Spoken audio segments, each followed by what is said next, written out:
Hey, how's it going, everybody? Tall Tesla guy here. We're going to talk about something that's near and dear to my heart today. I'm going to dive into the safety of the vehicle. It doesn't sound fun, but honestly, I have a small one in the back. I have a precious cargo in the passenger seat with me being my wife. And then a lot of times we have our four-legged friend in the back that is traveling with us. And I want to know that I am also enjoying this vehicle, but it's actually safe too, because it's so much fun until you get into an accident and then it's not fun anymore. So honestly, I want to make sure that we're safe. And it was a super important thing for me in the beginning. We're going to talk a little bit about that today and then break it down a little bit. So sit back, relax. You guys are watching the Tall Tesla guy.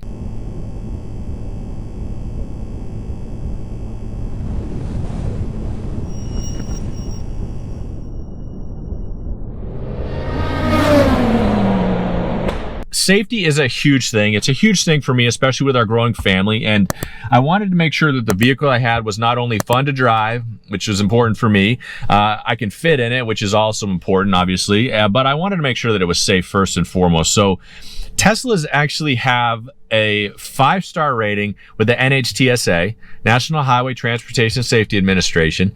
And whether or not you believe in their rating versus Car and Driver versus, the EPA versus, Consumer Reports or any other highway rating system, the NHTSA gave Tesla 5 stars on all their vehicles. They're 5-star rated. And it's because of the rigid design of the car, the structural battery pack, the fact that the car can withstand 5 times the weight of the vehicle upside down before crushing the roof, which is a huge thing. We'll talk about that in a minute. But on top of that, the Tesla Model X, which is their biggest, asterisk, I guess, until the Cybertruck comes out, biggest, tallest, SUV-ish type of vehicle. And in fact, you'd think it would be the most tippiest, which I know isn't really a word, car that they have. It's the only vehicle that they were not able to flip over in their tests. And you can see it, they ram it sideways into the sand and it starts to go over and then comes back. Now that's not just because Tesla's an awesome car and the Model X is fun in spite of the Falcon Wing doors. It has a battery pack that weighs half the weight of the vehicle underneath in the middle, giving it a really low center of gravity. Now that's huge. It's a really heavy battery pack anyway, and that's in all the Teslas. So the chances of you flipping it over are really slim, which is great, but I don't tend to get flipped over in the car anyway. I'm worried about T-boning it at an intersection or a head-on collision or something like that, or getting rear-ended. And now what they found in those tests is that the crimple points in the vehicle's structural frame pull all of the energy away from the passengers in the car. And they talked about it a little bit in, say, some other videos and stuff like that too. But you can see that it just doesn't damage the interior part of it. Now, I can't say you're going to be unscathed, but there's been some awful, awful videos of people driving their car off of cliffs, unfortunately, getting into accidents, rolling down the hill, and then walking away from it.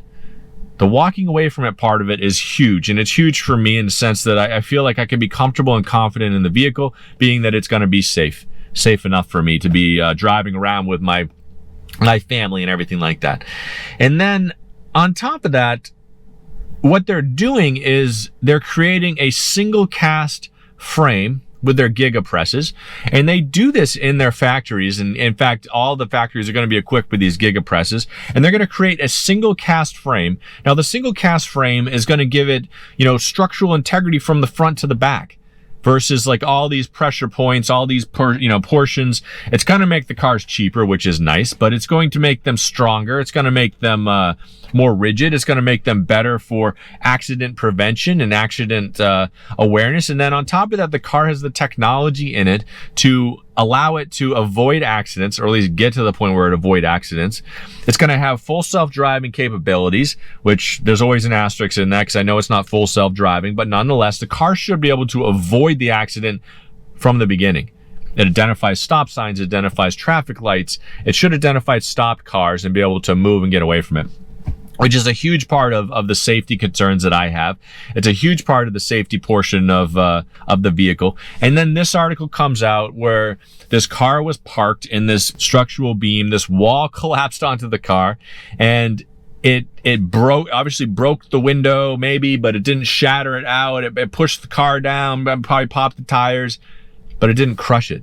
It didn't crush the vehicle. the car itself withstood, in addition to the window and the roof, the weight of the wall without crushing would-be inhabitants inside the car. Now, nobody was in it, thankfully, but it prevented the car from just crushing into a little ball of nonsense, which is neat and important to me. I feel like, though I'm less likely to have something fall on me, a wall or whatever, I try to park out in the middle of nowhere, but you never know. You never know what's going to happen. And I want to know that people are safe inside the car. And then on top of that, this car is so much fun to drive. The technology is awesome. I love the mini screen, or the infotainment screen. I love the fact that I can stop and my daughter can play games on it. We can watch Netflix on it. She can watch shows while we're waiting. I mean, I love the navigation. I just have the regular autopilot. It's not even enhanced. I love the way that it works, how it drives, the comfort of it, the vehicle, that kind of stuff. It reinstilled a fun of driving, or a love of driving, for me, and I appreciate it for that. And it actually created a Tesla fan for life out of me. Now, I make videos about it too, which is nice, but outside of the videos alone, the driving experience would bring me to created a brand loyalty in me, something that I'm going to continue to carry through. This is our second Tesla anyway, and I will buy another one after this, and I'll buy another one after that.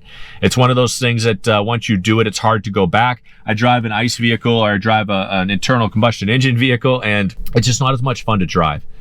And I say that anybody that hasn't had the opportunity, if you get out there and drive it, it's hard to go back. It honestly is. It takes a minute to get used to it, just some of the settings and things like that. And I say a minute, meaning like just a couple of minutes, and then you're there, and then it's going to be one of those things that you can't go back from. But either way, the car is safe. I feel safe in the car, and I love the way that it drives. So I hope you guys are having a fantastic day, week, month so far, and that you can sit back and enjoy whatever weather you have, wherever you're having it. But thanks for watching, everybody, and stay safe out there.